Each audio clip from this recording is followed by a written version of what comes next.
ስለዚህ ኤፌሶን ምዕራፍ 5 ቁጥር 25 ላይ አባትህ ጋሻ አበበ እናትህን ትየንትናን እንደወደዱ ሚስትህን ውደድ ቢል ኖሮ ቀላል ነበር። እንደዛ አይደለም ያለው። ደረጃችን በጣም ከፍ ብሏል። ማረጋችን በጣም ከፍ ብሏል።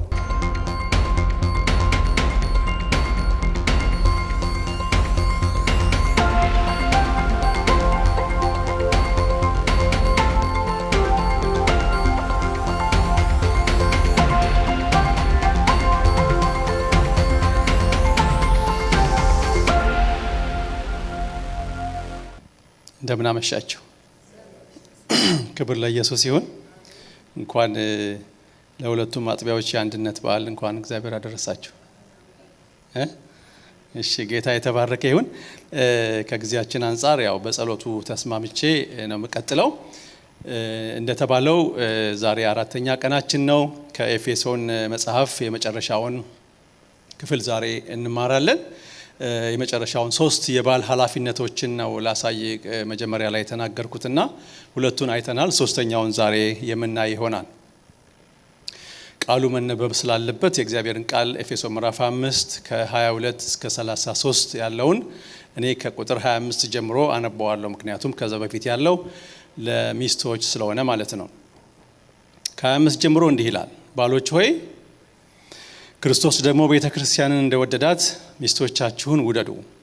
በውሃ መታጠብና ከቃሉ ጋር አንጽቶ እንዲቀድሳት ስለ እርሷ ራሱን አሳልፎ ሰጠ። እድፈት ወይም የፊት መጨማደድ ወይም እንዲህ ያለ ነገር ሳይሆንባት ቅድስትና ያለ ነውር ትሆን ዘንድ ክብርት የሆነች ቤተ ክርስቲያን ለራሱ እንዲያቀርብ ፈለገ። እንዲሁም ባሎች ሆይ እንደ ገዛ ስጋቸው አድርገው የገዛ ሚስቶቻቸውን ሊወዳቸው ይገባቸዋል። የገዛ ሚስቱን የሚወድ ራሱን ይወዳልና።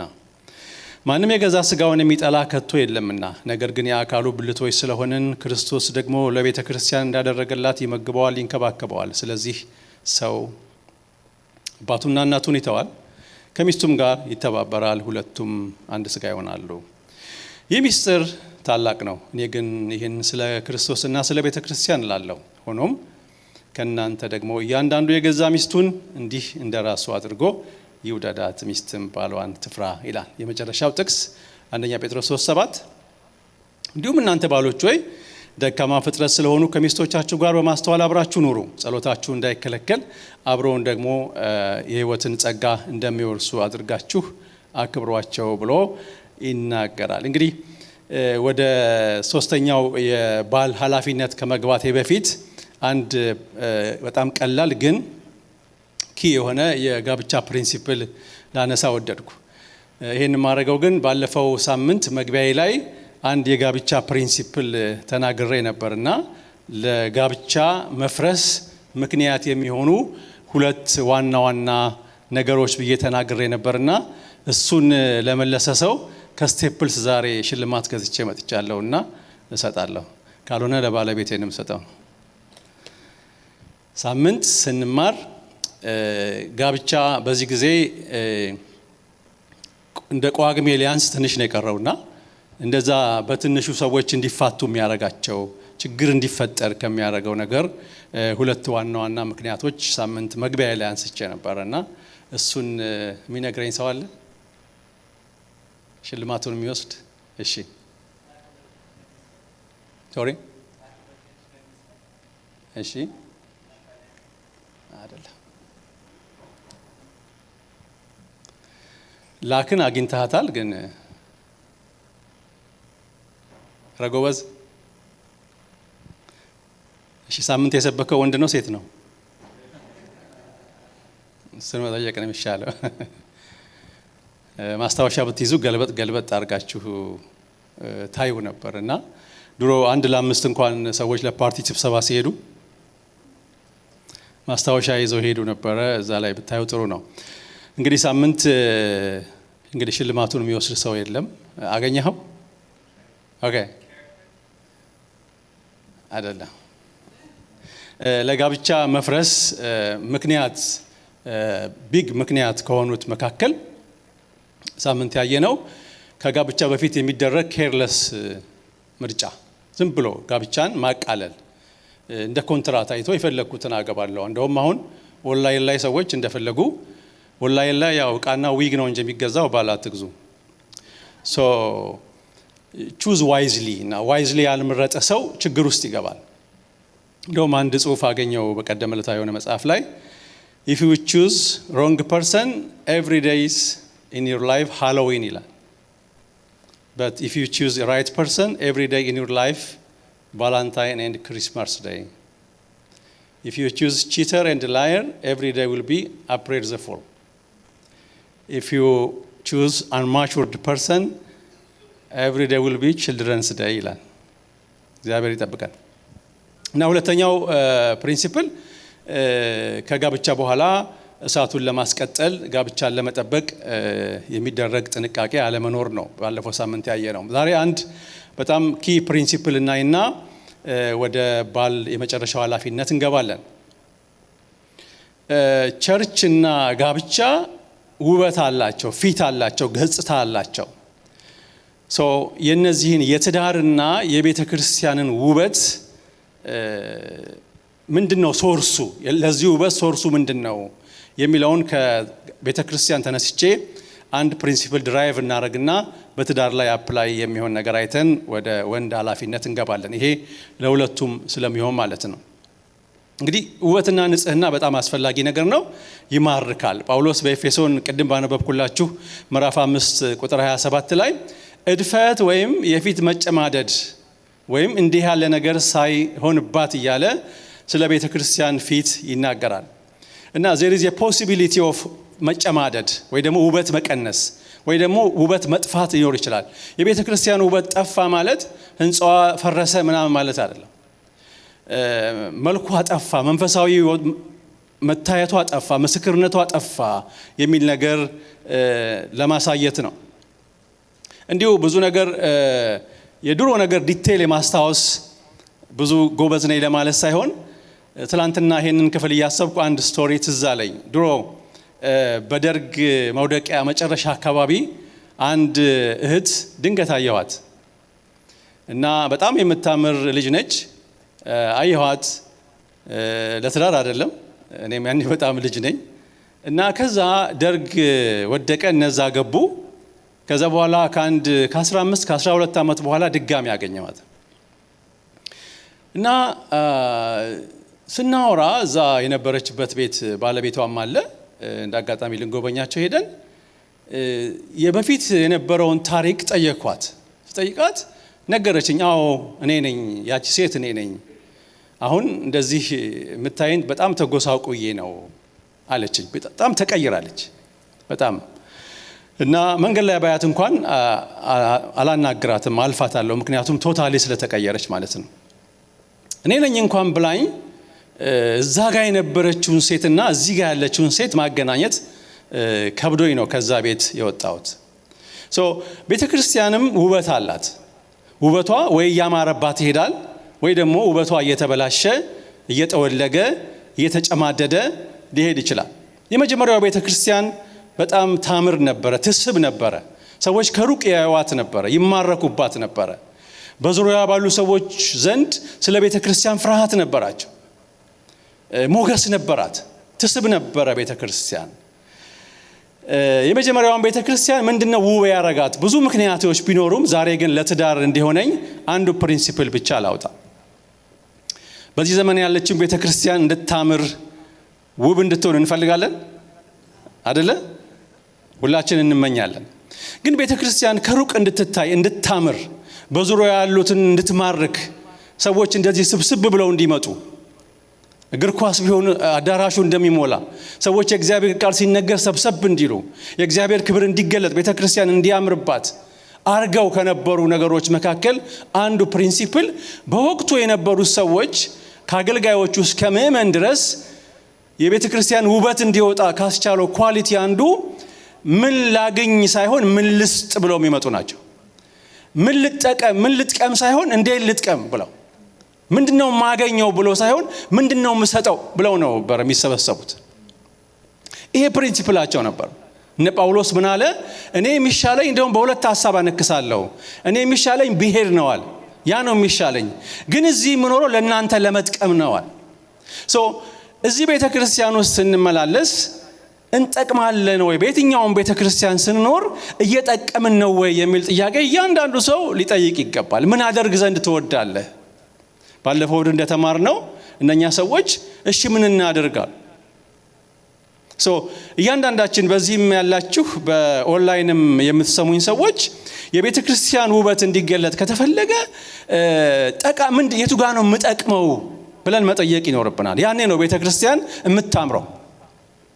አንድ ጣቢታ የምትባል ሴት ነበረች ሐዋርያት ሥራ ምዕራፍ 9 ላይ እና ሞተች። ስትሞት በዛ ወቅት የነበሩ ሰዎች ወደ ጴጥሮስ 2 ሰዎች ላኩና አስጠሯት እና አትሞትም፣ መሞት የለባትም፣ ቀሚሷን ይዘው እያለቀሱ ትጠቅመናለች፣ ታጎለናለች፣ መኖሯ ያስፈልገናል አሉ። ግን አንዳንድ ጊዜ የአንዳንድ ሰውን ከመላእክቶችና እነ ጳውሎስ ወደ ምድር ሲመለከቱ የሚጠቅመውን እንደው በኖረ ይላሉ፣ የማይጠቅመውን ደግሞ በተሰበሰበ ከሚባሉት እንዳንሆን እግዚአብሔር ይርዳን። እንግዲህ ዘ ሴም ፕሪንሲፕል ነው በጋብቻ ላይ ማፕላይ የሚደረገው።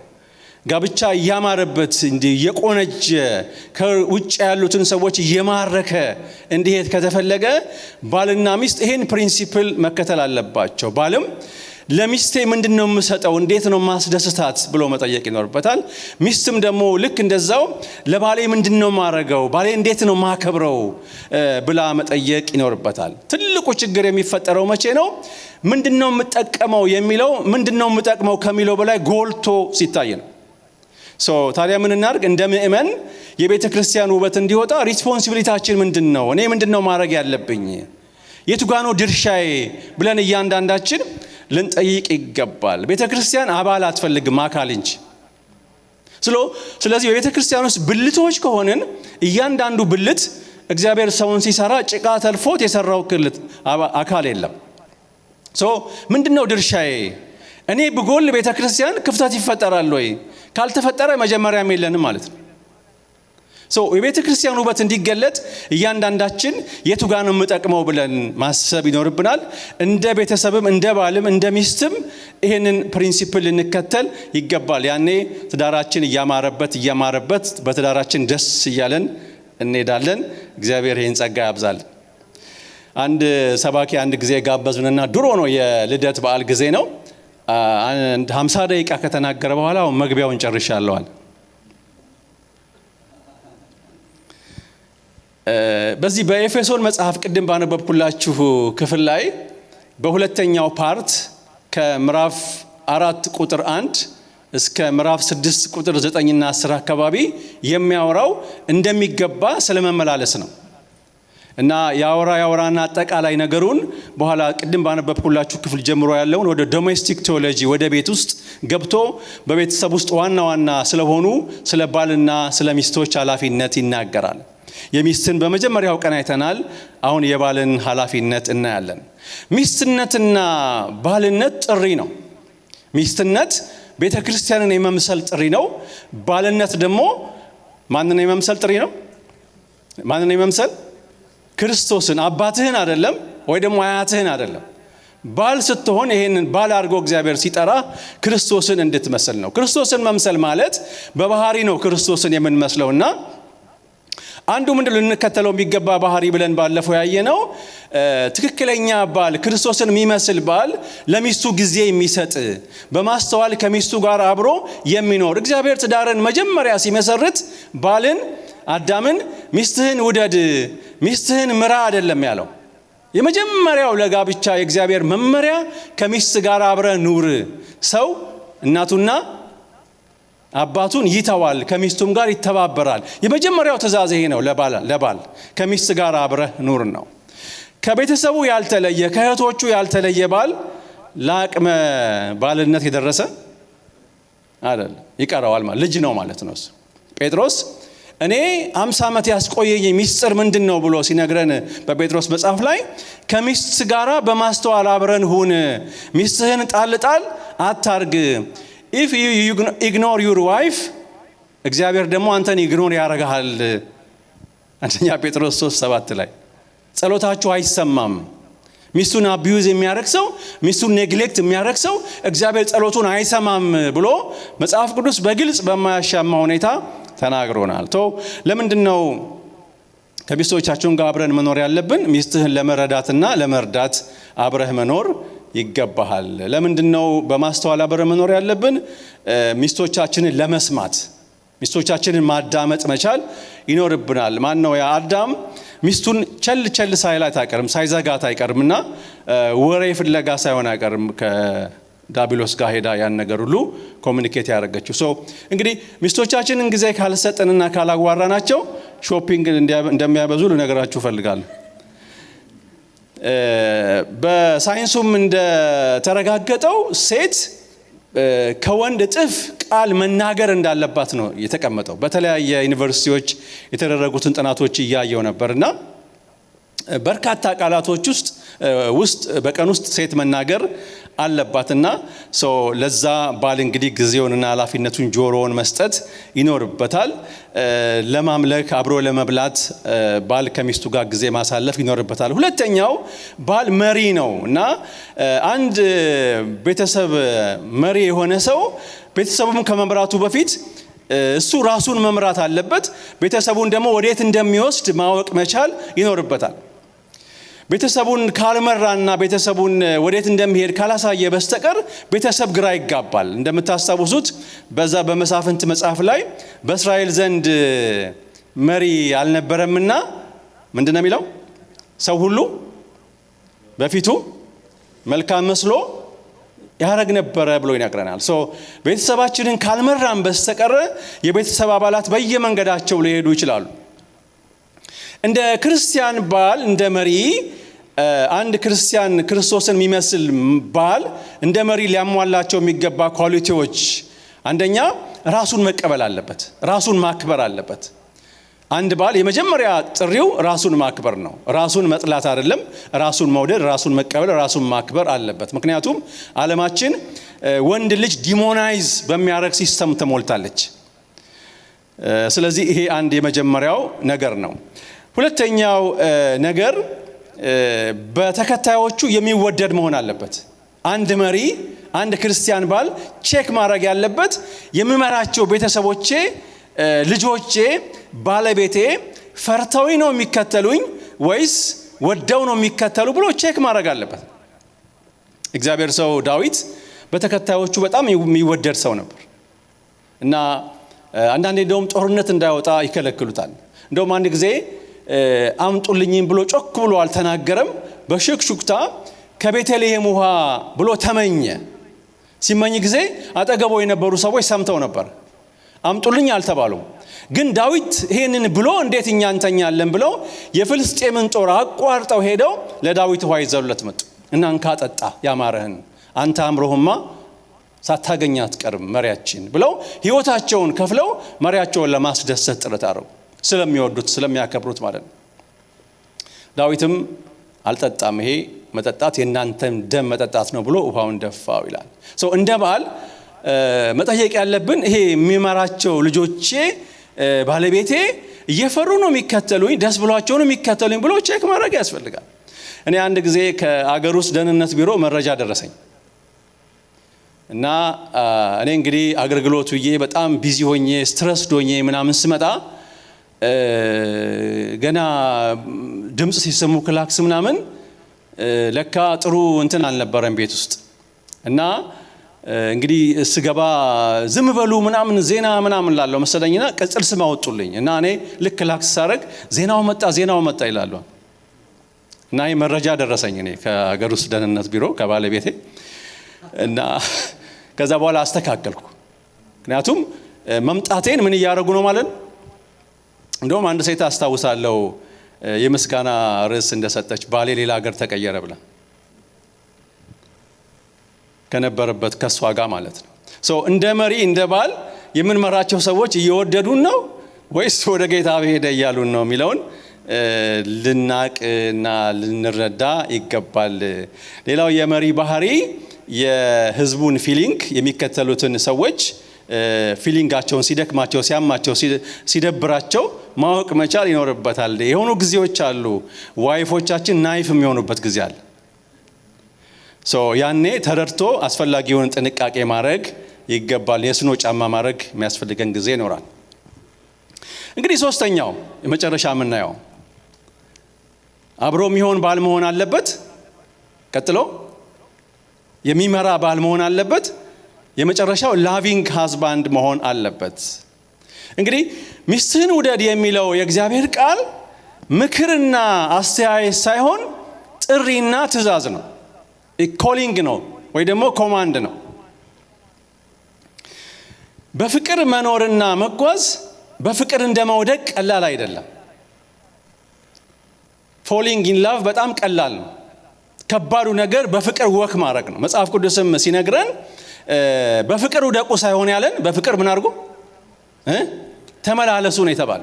ምክንያቱም በፍቅር መውደቅ ከባድ አይደለም። ሰው በአንድ ጊዜ እንደዚህ አንድ ሰው አይቶ በፍቅር ሊወድቅ ይችላል። በምሳሌ ስናስቀምጠው በፍቅር መውደቅ ከተራራ ላይ ወደ ቁልቁለት እንደመሄድ ቀላል ነው። ግራቪቲውም ያግዘናል፣ የተለያዩ ፎርሶች ይረዱናል። አንድ ወንድ በተለይ ወንድ በፍቅር ለመውደቅ በጣም ኢዚ ነው። ሴት ካየ ለመውደቅ የምታምረው ሴት ካየ ማለት ነው። እሱ አይደለም ዋናው ነገር። መጽሐፍ ቅዱስ የሚያዘን በፍቅር መውደቅን ሳይሆን እዚህ አተኩሮ የሚነግረን በፍቅር ተመላለሱ፣ በፍቅር ኑሩ የሚል ነገር ነው የሚነግረን። እንግዲህ ይሄ በፍቅር መኖር በየዕለቱ የምናደርገው ውሳኔ ነው፣ ምርጫ ነው፣ የምርጫ ጉዳይ ነው። ዴሊብሬትሊ የምናደርገው ነው። እንግዲህ አንድ ታዋቂ ጸሐፊ እንዳስቀመጠው 4 አይነት የፍቅር አይነቶች አሉ። አጋፔ ፍቅር አለ፣ እንደገና የወንድማማች ፍቅር አለ፣ የጾታ ፍቅር አለ፣ የቤተሰብ ፍቅር አለ። የሚገርመው ጳውሎስ እዚህ በኤፌሶን መጽሐፍ ላይ የጻፈው ፍቅርን ያስቀመጠበት እንትን በባልና በሚስት መካከል ሚስትን ውደድ ሲል የጾታውን ፍቅር ሳይሆን አጋፔ የሚለውን ፍቅር ነው እዛ ጋር ያስቀመጠው። ኤክስፔክት እንደሚደረገው የጾታ ፍቅር ነበር እዛ ጋር የሚጠበቀው፣ ግን ጳውሎስ እንደሱ አይደለም ያለው። እዛ ሚስትህን እንደ ክርስቶስ ውደድ በሚለው ባለው ክፍል ላይ የተጠቀመበት ቃል አጋፔ የሚለውን ቃል ነው። ስለዚህ ኤፌሶን ምዕራፍ 5 ቁጥር 25 ላይ አባትህ ጋሻ አበበ እናትህን ትየንትናን እንደወደዱ ሚስትህን ውደድ ቢል ኖሮ ቀላል ነበር። እንደዛ አይደለም ያለው። ደረጃችን በጣም ከፍ ብሏል። ማዕረጋችን በጣም ከፍ ብሏል። ምንድነው የተባልነው? ክርስቶስ ቤተክርስቲያንን እንደወደደ ተብሎ ስታንዳርዳችንን በጣም ከፍ አድርጎታል። ስለዚህ መጠየቅ ያለብን ነገር ምንድነው? ክርስቶስ ታዲያ እንዴት ነው ቤተክርስቲያንን የወደደው ብለን መጠየቅ ይኖርብናል። መቼስ ሚስትን ከመውደድ በፊት ክርስቶስ እንዴት ነው ቤተክርስቲያንን የወደደው? ቅድም ስንዘምር ነበር አይደል? ክርስቶስ እንዴት ነው እኔን የወደደኝ የሚለው ነገር ከገባን በጣም ኑሯችን ይቀየራል። ባልነታችን ይቀየራል። ህይወታችን፣ አገልግሎታችን ሁሉ ይቀየራል። ምክንያቱም መጽሐፍ ቅዱስ ሲነገረን እግዚአብሔር አንድያ ልጁን እስኪሰጥ ድረስ ዓለምን እንዲሁ ወዷልና ይላል። ክርስቶስ እንዴት ነው ቤተክርስቲያንን የወደደው ብለን ስንጠይቅ 3 አይነት የፍቅር ባህሪያቶች አሉት። የመጀመሪያው ክርስቶስ ቤተክርስቲያንን የወደደበት ፍቅር እኛ ሚስቶቻችንን ልንወድበት የሚገባው የፍቅር ባህሪ ምንድነው? እሱ ክርስቶስ ኃጢአተኞች ሳለን ወደደን። ክርስቶስ የወደደን በሮሜ ምዕራፍ 5 ቁጥር 8 ላይ ምን ይላል? ነገር ግን ምንድነው ከላይ ጀምሮ ሲናገር ስለ ጻድቅ የሚሞት በጭንቅ ይገኛል፣ ስለ ቸር ሰው የሚሞት እንኳን የሚደፍር ምናልባት ይገኝ ይሆናል። ነገር ግን ገና ኃጢአተኞች ሳለን ክርስቶስ ስለኛ ሞቷልና እግዚአብሔር ለኛ ያለውን ፍቅር የራሱን ፍቅር ያስረዳል ይላል። ክርስቶስ እኛ የወደደን ደስ ባሰኘነው ጊዜ ሳይሆን ገና ኃጢአተኞች ሳለን እሱ ቀድሞ ወደደን። ባል ከዚህ ምንድነው የሚማረው?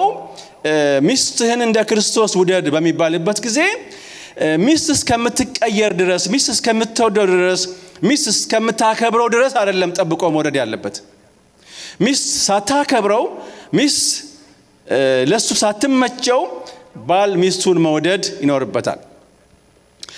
ብዙ ትዳርና በመካከላችን ያለውን የቅዱሳን ህብረት ከጎዱ ነገሮች አንዱ ፕሪንሲፕል ዌይት ኤንድ ሲ ፕሪንሲፕል ነው። እስቲ የሱን ነገር ልይና ወደዋለሁ፣ የሱን ነገር አይቼ ከተለዋለሁ የሚል ፕሪንሲፕል ሰዎች አላቸው። በጣም ቀላል ምሳሌ ላስረዳ። አሁን ሁላችንም ከቤታችን ተነስተን ስንመጣ በእግራችን የመጣ ነውና በእግራችን የወጣ ነው ከቤት ወደ መኪናችን ስንሄድ። ስለዚህ አንደኛው እግራችን ቀኝ እግራችን እንደ ግራግር ካልተነሳ እኔ አልነሳም ቢል እዚህ እንመጣለን ወይ ደግሞ እኩል ነው መሄድ አለብን ንዝለል ካለስ ይሄ እንቁራሪት መንፈስ ነው አይደል? አመነ ቀኝ እግሩ ግራን ሳይጠብቅ ተነሳ ተራመደ ከዛ ማ ተከተለ ግራ ተከተለ። በትዳሩም ውስጥ ይቅርታ እስከሚጠየቅ መጠበቅ የለበትም እንደ ክርስቶስ አይነት ባል ማለት ነው። ክርስቶሳዊ ባህሪ የሚከተል ባል ክርስቶስ ገና ኃጢአተኞች ሳለን እንደወደደን ክርስቶስን የሚከተል ባል ክርስቶስን ምሰል የተባለ ባል የሚስቱን እንትን ጠብቆ አይደለም መውደድ ያለበት እንዲሁ ሊወዳት ይገባል። ደስ ስለምታሰኘው ስለምትመቸው አይደለም እሷ ይቅር ስለምትለው አይደለም ይቅር ማለት ያለበት። በክርስትና ሕይወታችን በጣም ኤሌመንተሪ የሚመስሉ ግን በጣም ቤዚክ ከሆኑ መርሆች መካከል ይቅርታ በጣም ዋናው ነው። አንድ ቦታ ሳገለግል ዛሬ እግዚአብሔር መንግስተ ሰማያት ማትገቡ ሰዎች ስም ዝርዝር ሰጥቶኛል ምናም ብዬ ወረቀት አወጣው እና ያው ስም እየተጠራ አይደለ በዚህ ጊዜ እና እውነት መስሏቸዋል እና ከሌ ይላል ብለው ነው ያሰቡትና መጽሐፍ ቅዱስ በግልጽ እንደሚነግረን ወንድምህን ይቅር ያላልከው እኔ ይቅር አይደለህም። ብዙ ሰው ግን ቂም ይዞ ወንድሙን ጠልቶ ሲጸልይ ሲያመልክ ብዙ ግድ የለው እና መጽሐፍ ቅዱስ የሚነግረን ባል ሆይ ሚስትህ ይቅርታ እስከምትጠይቅህ አትጠብቅ። ምን አድርግ ሚስትህን አንድ ጊዜ እንደዚህ በዚህ በዘመኑ ቋንቋ ገቡልኝ ይባላል አይደል? ተማሪዎቼ ገቡልኝ አንድ ጊዜ የምፈልገው ነገር ውስጥ እነሱ እየጠበቁ ነበርና ክላስ ውስጥ እዛ ናዝሬት ነውና እኔ አፕስቴር ሌላ እንትን ነበረ ሚቲንግ ነበረኝ ትንሽ ሌት ሆኜ ነው የመጣሁት እና ክላስ ውስጥ ገባሁና ክላሴን ፈተና ነበረ በወቅቱ ትንሽ ግራ ላጋባቸው ብዬ ዛሬ ፈተናውን ሰርዤዋለሁ ትንሽ ከበድ ያለ ነገር ስለገጠመኝ እና ከአጥቢያዎቻችን መካከል አንድ ቀኑ ቅዳሜ ነውና ብዙ ጊዜ አዳር ጸሎት አለ ብዙ አጥቢያ ላይ እና ከአጥቢያዎቻችን መካከል አንዱ አጥቢያ ላይ አገልጋዮችን ፓስተሩና አገልጋዮች መሪዎች አብሮ አዳር ጸሎት ነበራቸው ዛሬ ትላንትና ሌሊት እና ሊነጋጋ ሲል አገልጋዩ እነዛን 4 ሽማግሌዎች በቆንጨራ ገሏቸው ሄደ ብዬ ይሄንን ነግሬያቸው እኔ ወደ ትምህርት የገባው እና መማር አልቻሉም። ከዛ ልክ አንድ 5 ደቂቃ ምናምን በላይ ከተናገርኩ በኋላ አንዷ ሴት አስቆመች። ነባር ሴት ነች እና ቸርች ውስጥ እኔ መቀጠል አልቻልኩም ማለች። ማን ነው የሞተው? የት አጥቢያ ነው እንደዚህ የሆነው ብላ በጣም እንትን አደረገ። ሌሎቹ ሁሉ ግራ ተጋቡ እና በእለቱ አስተምር የነበረው አንደኛ ዮሐንስን ወንድሙን የሚጠላ ምንድነው ነፍሰ ገዳይ ነው የሚለውን ነበርና ማስተምረው በቃ እዛ ገቡልኝ። እንደውም በሳምንቱ አንድ ከተማ ሌላ እንትን ነበረኝና ሄጄ አንድ ሰው ነገረኝ በቃ ያ በጣም ተች እንዳደረገውና እርምጃ እንደወሰደ ክርስቶስ እንደ ክርስቶስ ማለት ሚስትን ውደድ ብለን ስንታዘዝ ምንድነው የተባልነው? ሚስትህ እስከምትለወጥ አትጠብቅ፣ አንተ ተለወጥ። ሚስትህ ይቅር እስከምትል ይቅርታ እስከምትጠይቅህ አትጠብቅ፣ አንተ ምን አድርጋት ይቅር በላት የሚል ነገር ነው። እንደውም ብዙ ሰዎች እኔ ግራ የሚገባኝ እኔ ሚስቴ ካልተለወጠች እኔ እንዴት እለወጣለሁ ብሎ ይጠይቃሉ። ሚስቶችም እንደዛ ይጠይቃሉ። እንደውም አንድ ሰውዬ በጣም ግራ ገባው። አንድ ጸሐፊ እዚህ ሀገር ያለ ጸሐፊ ነው አሉ። አንድ መጽሐፍ ጽፎ በአንድ ምሽት ወደ 2 ሚሊዮን ኮፒ ተሸጠ መጽሐፉ ያወጣው መጽሐፍ ማለት እና እንደዚህ አልጠበቀም እሱ። እንዴት ሊሆን ቻለ ብሎ ደነገጠ ሰውየው። እና መጽሐፉ how to change your wife የሚል ነው እና መጽሐፉ በጣም ተሸጠ። ምክንያቱም ሰው ሁሉ ምንድን ነው የሚያስበው? ሚስቱን ለመቀየር። ከዛ ሰውየው ደነገጠና ሄዶ ሲያይ ለካ ታይፒረር ነው how to change your life ነው አሉ እንትኑ እና ያ ሁሉ ሰው ምን ለማድረግ ይፈልጋል? ሚስቱን ለመቀየር ይፈልጋል። እና የመጀመሪያው ነገር ሚስትህን እንደ ክርስቶስ ውደድ ተብለን ስንጠየቅ አንተ ቀደም ነው። ክርስቶስ ቀድሞ እንደወደደ የሚስትህን ነገር ሳትጠብቅ የሷን ፍሬ ሳታይ አንተ ውደዳት፣ ሳታከብር ሳትታዘዝህ ቀድመህ ውደድ የሚል ነው የመጀመሪያው ፕሪንሲፕል። ሁለተኛው እንደ ክርስቶስ ሚስትህን ውደድ ስንባል ክርስቶስ ቤተክርስቲያንን የወደዳት በመስዋዕትነትና በተግባር ነው። ሰው ሚስትህን በመስዋዕትነትና በተግባር ውደዳት። ክርስቶስ ምን መስዋዕት አረገ? ነፍሱን መስዋዕት አረገ። ተሰደበ፣ ተጠማ፣ ኮምፎርቱን ተወ፣ ብዙ ነገር መስዋዕት አረገ ክርስቶስ። ምናልባት እንግዲህ በዚህ ዘመን ሞት ላንጠየቅ እንጂ በእርግጥ የሞተ ሰው አለ አይደል? የዛሬ ዓመት ከምናምን እዚህ ፔንሲልቬኒያ ላይ በነበረው የፕሬዝዳንቱ እንትን ልጆቹና ሚስቱ እንዳይመቱ ሲጋርድ የሞተ ሰው እናውቃለን። ህይወቱን ለቤተሰቡ የከፈለ ግን ያን አይደለም የተጠየቅ ነው። ህይወታችንን አይደለም ሳክሪፋይስ የምናደርገው፣ ፕራይዳችንን፣ ክፉን በመልካም ክርስቶስ እንደሱ ነው ያደረገው። ሊይዙት መጥተው ጆሮውን ጴጥሮስ ሲቆርጥ ኖ ብሎ እንደዛ ነው ያደረገው። እና ፕራይዳችንን ዋጥ አድርገን ክፉን በመልካም ለማሸነፍ ነው የተጠራ ነው። ባለፈው ሳምንት እንዳልኳችሁ ኢየሱስ ክርስቶስ ምን ነበር የሚያደርገው? ክፉ ሲያደርጉበት በመልካም ነበረ የሚያሸንፈው። አንድ ጊዜ የሆነ ኮሌጅ እንትን ነበር አሉ። ውሃ ጥዬ መጣሁ መሰለኝ።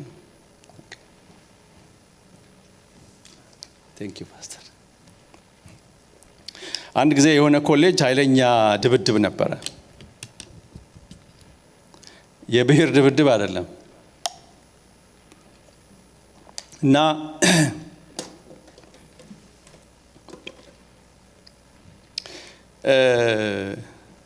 ድብድቡ ምንድነው?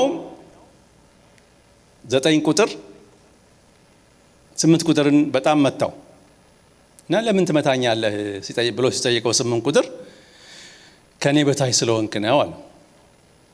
የበላሂ ነኝ ብሎ መታው አለ። 8ም 7ም 7ም 6ን እየተመታቱ 2 ላይ ደረሰ። ከዛ 2 ቁጥርም ማንን መታ? 1 ቁጥርን መታ። እና 1 ቁጥር 0ን ቁጥር ሊገጫት አሰበና ቆም አለ። እኔ እንደተጎዳሁ ለምን ትጎዳለች? ሰላም ይሻላል ከጎኔ ትሁን ብሎ ከ0 ቁጥር ሲቆም ስንት ሆኑ? 10 ቁጥር ሆኑ ይባላል። በትዳርም ውስጥ ክፉን በመልካም ሰው ማሸነፍ ከቻለ ትዳርን ሊያፈርስ ይችላል ማለት ሊታደግ ይችላል። ታስታውሳላችሁ ያቺ ሴት እውነት የኔ ነው አለች። ልጁ የሷ ነው፣ ግን ግድ የለም እውነቱ የኔ ቢሆንም ልጁን ትሰደው እሷ ብላ የልጁን ህይወት እንዳተረፈች እናስታውሳለን ከመጽሐፍ ቅዱስ። ክርስቶስን ምሰሉ ከተባልንበት መካከል አንደኛው ሁለተኛውን የነገርኳችሁ ምንድነው? እሱ ሳክሪፊሻሊ ልናደርገው ይገባል። በመጎዳት ክፉን በመልካም በማሸነፍ ነው ሚስቶቻችንን ልንወድ ይገባው። የመጨረሻው ቤተክርስቲያን ክርስቶስን እንደወደደ ሚስቶቻችሁን ውደዱ የተባለበት ሶስተኛው ነጥብ የመጀመሪያው ምንድነው? ቀድሞ ምን አደረገን? ቀድሞ እንደወደደ ገና ኃጢአተኞች ሳለ እንደወደደ አንተ ምንም ሳትጠብቅ ሚስትን ውደድ። ሁለተኛው ደግሞ ሳክሪፋይስ አድርገህ ዋጋ ከፍለህ ፕራይድህን ውጠህ ክፉን በመልካም አሸንፈህ ውደድ ነው። የመጨረሻው ቤተክርስቲያንን ክርስቶስ በሚወድበት ጊዜ ፍቅሩ ኮንሲስተንት ነበር፣ አይለወጥም ነበር። ሚስትን በምትወድበት ጊዜ ሳትለወጥ ውደዳት። ገና ስታገባት በነበረው እንትን ቀጥል። ብዙ ቤት ከሰርግ በኋላ የባንክ አካውንታቸው ብቻ ሳይሆን የሚቀንሰው የፍቅር እንትናቸው የሚቀንሰው ሚስቱን መጀመሪያ ወዳት እንደነበረው አይደለም እየወደዳት የሚቀጥለው። የተለያዩ ለውጦች ይኖራሉ እና ኮንሲስተንት ይሁን ፍቅራችሁ። ክርስቶስ ፍቅሩ ምንድነው? ምንም አይሆን ነው፣ የማይለወጥ ነው። ስለዚህ እንደ ክርስቶስ ውደት ሲባል አትለዋወጥ ነው። ከወለደችም በኋላ ውደዳት፣ በታመመችም ጊዜ ውደዳት፣ እድሜዋን በጨመረ ጊዜ ውደዳት። ይሄ ብዙ ሰዎች ጋር ችግር ሲፈጥር አይቻልም። እንግዲህ እንደ ባል ሚስትህን ውደድ ሲባል ልንጠይቀው የሚገባ ጥያቄ ምናልባት እኔ እኮ ሚስቴን ወዳለሁ ብለን ልናስብ እንችላለን። እሱ አይደለም ዋናው ነገር። ሚስቶች እንደምንወዳቸው ፊል እያደረጉ ነው ወይ? እነሱ ናቸው መጠየቅ ያለባቸው። እንደምወድሽ ተረድተሻል ወይ? እንደምወድሽ ገብቶሻል ወይ ብለን ልንጠይቅ ይገባል የትዳር ጓደኞቻችንን። ያንን አንደርስታንድ ማድረግ አለበለዚያ እኔ ሚስቴን ወዳለሁ እያልኩ እያለሁ ሚስቴ ደግሞ እንደማልወዳት ልታስብ ትችል ይሆናል። ስለዚህ የሚሉሽን ባልሰማሽ እንዳይሆንብን ጥንቃቄ ልናደርግ ይገባል። አንድ ግሬ የተባለ ጸሐፊ 5 ላቭ ላንጉጅ የሚል መጽሐፍ ጽፏል። በጣም ቆንጆ መጽሐፍ ነው፣ ብታነቡት በጣም ይጠቅማል። ፍቅርን ታዲያ የሴቶች የተለያየ ፍቅር መግለጫ ካለ ሚስቶቻችንን በፍቅርን የምንገልጽባቸው መንገዶች ምንድናቸው የሚለውን ነገር ብቻ ተናግሬ የዛሬውን ትምህርቴን አጠቃልላለሁ። ባሎች ለሚስቶቻቸው ፍቅራቸውን መግለጽ ያለባቸው በምን መንገድ ነው ብሎ ያ ጸሐፊ ሲያስቀምጥ የመጀመሪያው ነገር በቃል ነው፣ ወርድ አፈርሜሽን ነው። በቃል ሚስቱን እንደሚወድ አንድ ባል ደጋግሞ መንገር ይኖርበታል እንጂ የተጋባን ጊዜ ወይ ደግሞ ሳንጋባ ነግሬያታለሁ ብሎ ማሰብ የለበትም። the enemy of confirmation is assumption ይላል አንድ ጽሑፍ ሳነብ። ይሄ አስዩም የማድረግ ነገር ባል ሚስቴ እንደምወዳት ታውቃለች ብሎ አስዩም የሚያደርግ ከሆነ ቤት ይበላሻል፣ ትዳር ይፈርሳል። ይሄ አሰምሽን ለትዳር ብቻ ሳይሆን ለሀገርም ለቤተ ክርስቲያንም በጣም ችግር ያመጣ ነገር ነው። ባሎች ደግሞ ይሄ አሰምሽን ነገር ያጠቃቸዋል። ለምሳሌ አሰምሽን ችግር ፈጥሮ ከነበረበት ጊዜ ውስጥ ከመጽሐፍ ቅዱስ አንዳንድ ነገሮችን ብናይ ኤሊ ሐናን ሲያያት የሆነ ነገር አስዩም አረገ። ሰከረች ብሎ አሰበ። ግን መጣና ሲነግራት እሷ ደግሞ በሷ በኩል ያለውን ስትነግረው እውነቱን ተረዳ። ሌላ ዮሴፍን በምንመለከትበት ጊዜ የማርያም ሆድ እየገፋ ሲሄድ የሆነ ነገር አስዩም አረገ፣ ገመተ፣ በራሱ ግምት ሄደ እና በኋላ ገብርኤል መጥቶ ሲነግረው ነው ትክክለኛውን ነገሩን የተረዳው። ለሚስቶቻችን እንደምንወዳት ታውቃለች በሚል አስዩም ማድረግ ሳይሆን እንደምንወዳት መንገር ያስፈልጋል። ይሄ በጣም አስፈላጊ ነው። አንዳንድ ሰው ፍቅርን በቃል መግለጽ መንፈሳዊነት አይመስለውም። እንደውም ለትምህርታችን የተጻፈ አለ መጽሐፍ ቅዱስ ላይና አንዳንድ ሰው ከመጽሐፍ ቅዱስ እንደማላነብ እንዳይመስለው መጽሐፍ ቅዱሳችሁን እስቲ መኃልየ ምዕራፍ 4 ላይ ብታወጡልኝ ጥቂት ቁጥሮችን ባነብ ደስ ይለኛል። በዛ ክፍል ላይ ንጉስ የነበረ ሰው ሰለሞን እንዴት አድርጎ ሚስቱን በንግግር ፍቅሩን እየገለጸላት እንደነበረ እናያለን። አንድ ባል ሚስቱን ቆንጆ ነሽ ወድሻለሁ ማለት ብቻ ሳይሆን ምን እያለ ዲቴል ገብቶ ማድረግ ጀነራሊ ሳይሆን ስፔሲፊካሊ ማድነቅ እንዳለበት ነው ያ ክፍል የሚናገረው። ምዕራፍ 4 ቁጥር 1 ላይ መኃልየ ላይ ወዳጄ ሆይ ውብ ነሽ ይላል። አንቺ ውብ ነሽ፣ የዓይነ ርግብ መሸፈኛሽ ውስጥ ዓይኖችሽ እንደ ርግብ ናቸው፣ ጸጉርሽ እንደ ገለዓድ ተራራ እንደሚወርድ እንደ ፍየል መንጋ ነው፣ ጥርሶችሽ ታጥበው እንደተሸለቱ 2 መንታም እንደወለዱ ከእነርሱም መካ እንደሌለባቸው መንጎች ናቸው፣ ከንፈሮችሽ እንደ ቀይ ሐር ፈትል ናቸው፣ አፍሽም ያማረ ነው፣ የዓይነ ርግብ መሸፈኛሽ ውስጥ ጉንጭና ጉንጭሽ እንደተከፈለ ሮማን ነው፣ አንገትሽ እያለ 4 ላይ 5 ላይ ደግሞ ጡቶችሽ እያለ ይቀጥላል። ሰለሞን ነው እንዲያለ የሚለው። አንድ ባል ሚስቱን እንደዚህ ዲቴል ሊያደንቅ ይገባል ነው ከዚህ ከንትና የምንማረው ከሰለሞን የምንማረው ማለት ነው። ሚስቶቻችንን በቃል ልናደንቃቸው ይገባል። ሁለተኛው የሚናገረው ኳሊቲ ታይም በመስጠት ለሚስቶቻችን ፍቅራችንን መግለጥ ይኖርብናል። ሌላው ሶስተኛው ጊፍት በመስጠት ቶትፉል የሆነ ታስቦ የሚደረግ ጊፍት በመስጠት ሚስቶቻችንን ፍቅራችንን መግለጽ ይኖርብናል። ሚስቶቻችን ምን እንደምንሰጣቸው አይደለም ዋናው ነገራቸው፣ ለምን እንደምንሰጣቸው ነው። አንዳንድ ሰው ለሚስቱ ጊፍት አሁን ባላንታይን ደርሶ የለ ለሚስቱ የሽንኩርት መፍጫ እዛ አስታውሳለሁ። እዛ ድሮ ናዝሬት አንድ ሰው የሆነ ዕቃ ይዞ ይሄዳልና አገኘሁት እና ምንድነው ምን ይዘሃል ስለው ለጮኛዬ ስጦታ ይዤ ነው አለኝ።